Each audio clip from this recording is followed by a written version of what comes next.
ஹரி ஓம். ஓம் மகாதபசே நமஹ.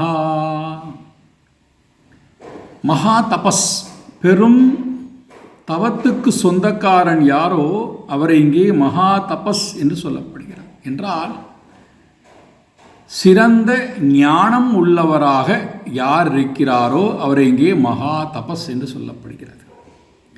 எஸ்ய ஞானமயம் தபஹா, யாரொருத்தனுடைய ஞானமானது பெரும் தவமாக இருக்கிறதோ.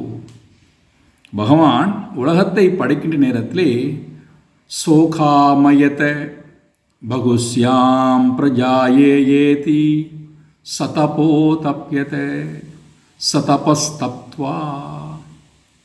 இந்த இடத்துல தபஸ் என்று சொல்லப்படும் போது உலகத்தை படைக்க வேண்டும் என்று வரும்போது இறைவன் சிந்தனை செய்தார், ஆராய்ச்சி செய்தார். சிருஷ்டி விஷயத்திலே பகவானுடைய தவ வலிமை இங்கே தபஸ் என்று சொல்லப்படுகிறது. அறிவுதான் இங்கே தபஸ். அறிவை கொண்டு கடினமாக சிந்தனை செய்து ஒவ்வொரு விஷயத்தையும், நுணுக்கமான விஷயத்தையும், கண்ணுக்கு தெரியாத அறிவுக்கு புலப்படாத விஷயத்தையும் ஆராய்ச்சி செய்து கண்டுபிடிக்கிறார்கள் அல்லவா, அது எவ்வளோ பெரிய தபஸ்.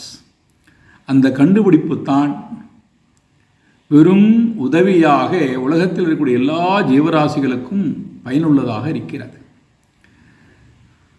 உண்மையான தபஸ், உண்மையான ஞான தபஸ் என்பது என்ன?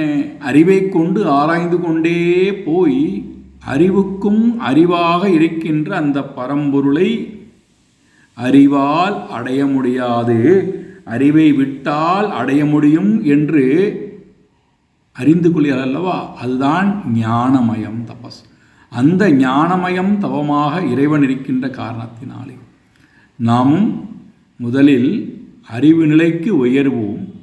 அதன் பிறகு அறிவுக்கும் அறிவாக இருக்கக்கூடியவனை இந்த அறிவை விட்டு அடைவோம். அறிவோம்.